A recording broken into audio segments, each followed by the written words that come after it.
Well, today is National Stress Awareness Day, and joining us now to discuss the current state of stress and offer tips on prevention and management is brain fitness researcher and consultant Dr. Heidi Hanna. Good morning. Good morning, Lauren. Good to see you again. You too. So are you in this familiar Seinfeld living room to tell us, we need to just watch some funny stuff and let it all go every now and then? Well, I wish I was being that intentional about it. Oh, okay. I actually just have a mess behind me, and I thought, I'm going to go hang out with my neighbors at KUSI. Good morning, San Diego. So I'll just make it fun. And I would say the same about my hat. I would love to say I'm doing a product push, but I'm not. I'm just getting a haircut today. So sometimes you got to just let go of the things that are out of your control. Well, I appreciate the honesty. Absolutely. So Heidi, we usually see, National Stress Day is intentionally the day after what is a normally tax day because it's such a stressful time for everybody. Finances, obviously something that contributes to our stress. So what are the best ways to recognize it within ourselves?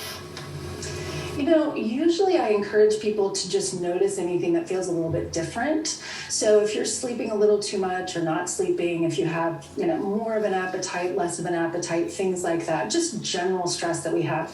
But we're in such unusual times right now that I think it's important to realize that everyone has stress. And it's the difference, what I really want people to pay attention to, it's the difference between stress, which is just demand versus capacity type of energy, versus anxiety versus depression. And what can happen is if we don't really acknowledge the stress that we're under and do something to adjust it, then it starts to linger, it becomes more chronic, and that's where we start to see things like anxiety and depression, and also the increase that we're seeing in things like substance use and abuse and even suicide.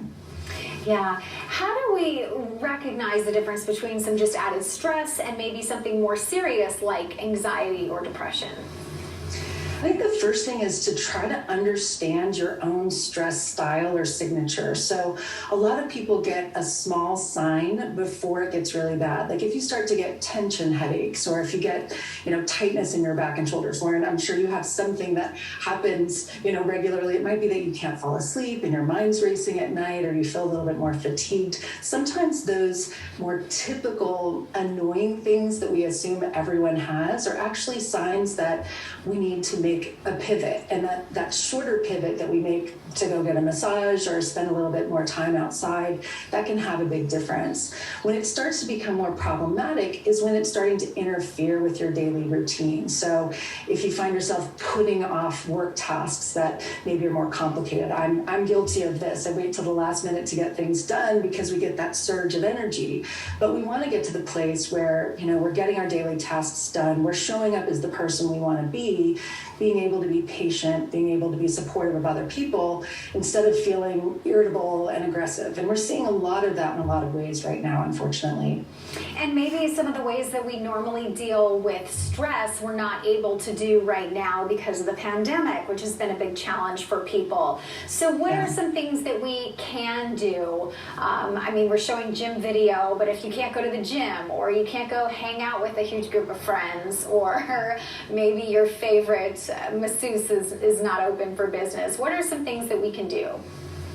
I think it's finding the best option for where we are. So I encourage people to think about using a CIA lens, and that means control, influence, or accept. So if it's something that's in your control, by all means, get it done. If you can't control the situation, then see if you can influence it in some positive way. But for a lot of what we're dealing with right now, we have to learn how to accept the fact that this is not the best situation. So one of the examples you mentioned is your favorite masseuse isn't open.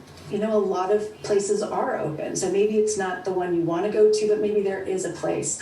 Or maybe you're able to get one of those in-home massagers and you have someone who can help you with that, putting it on your neck and back and shoulders for a little bit. If you can't go to the gym, maybe you're getting outside more often. I know, being a former marathon runner, I really want to go run a marathon, but I'm in the point right now we're doing a few laps around the block. It's feeling pretty darn good. So I think accept what we need to just accept, and then control the things we can, like putting a Zoom backdrop in or wearing a hat if you're having a bad hair day. Bad hat day. I always have a good hat day. Just not always a good hair day. And be able to laugh at yourself, that really helps. Yes, laughing does take a load off for sure. Dr. Heidi Hanna, as always, appreciate the really important tips. It's so good for us right now. We hope everybody has a stress-free day. You guys are doing an awesome job. You keep us laughing. You keep us informed of what's going on, and I really appreciate you guys. We try. Thank you, Dr. Heidi Hanna. Always good to see you. Good to see you too. All right, talk to you soon.